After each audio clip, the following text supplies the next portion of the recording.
मंसूर भाई, आप बहुत सी चीजों को मिक्सअप कर रहे हैं। अच्छा जी। अगर आप सवाल करें पर्सन टू पर्सन, अच्छा जी। अगर हमारे जो सेनेटर बन रहे थे, 3 सेनेटर हमारे बन रहे थे जनरल के ऊपर, ठीक है जी। एक मुराद सईद, एक फैसल जावेद और एक मिर्जा। तो अगर आप ये सवाल करें कि जी अगर मुराद सईद को आपने रिप्लेस करना था तो शायद आपको खुर्रमदिशान को टिकट देना था, अगर आपको फैसल जावेद को रिप्लेस करना था तो आपको इरफान सलीम को टिकट देना था, या इरफान सलीम से आप मिर्जा अफरीदी को रिप्लेस करते, तो सब लोग एकोमोडेट नहीं हो पा रहे थे जो मौजूदा तादाद थी।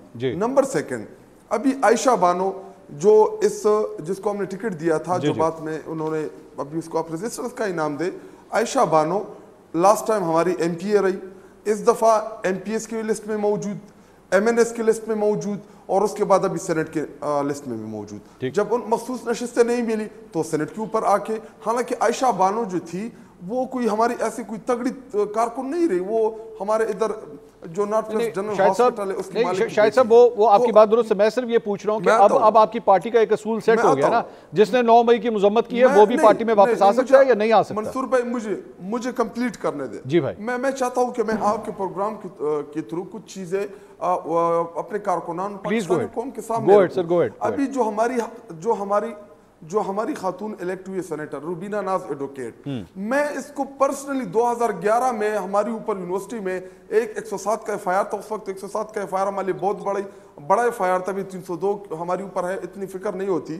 तो रुबीना नाज एडवोकेट वाहिद उन 2-3 वकला में थी कि जो हमारे साथ अदालत की हमारे जमानती की, वो खातून जो है वो ज्यादा इस तरह जलसो जुलूस वाली पॉलिटिक्स उसने नहीं की, लेकिन एक उस वक्त हमारी पार्टी की सपोर्ट की जब हमारे पास कोई वकील नहीं थे बड़े। देखिए अभी अगर आप कहते हैं कि जी रुबीना नाज को आप हटा के आयशा को आप सेनेटर बना दे तो उसके साथ फिर ज्यादती होती।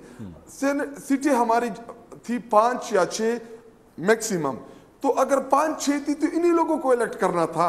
अभी ये तो नहीं हो सकता था कि मुराद सईद को निकाल के जी वो खुर्रमदिशान को दे दे, या फैसल जावेद को निकाल के आप इरफान सलीम को दे दे। हाँ, मैं जो खुद एक बात एडमिट कर रहा हूं कि इन सब में जनरल नशिस्तों के ऊपर अगर मिर्जा अफरीदी के ऊपर आपने इरफान सलीम को एडजस्ट किया होता या चौथे नंबर का हम सेनेटर बनाते, हम एफर्ट्स करते, तो ये लड़ाई होती ही ना।